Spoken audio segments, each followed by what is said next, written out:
মুখ্যমন্ত্রী মমতা বন্দ্যোপাধ্যায় এসে পৌঁছবেন নেতাজি ইন্ডোর স্টেডিয়ামে।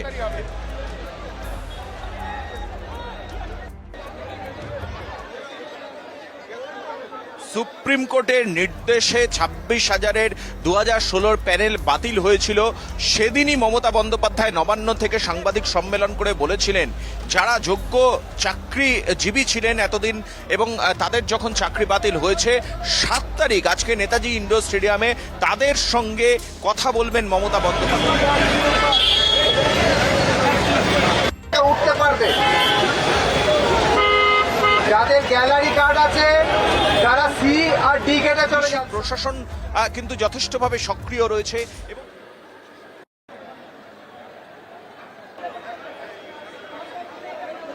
এই তুমি এইখানটায় দাঁড়াও, এইখানে চেক করে এদিক দিয়ে বার করে দিতে পারবে, এইখানে চেক করে এদিকে বার করে দিতে পারবে।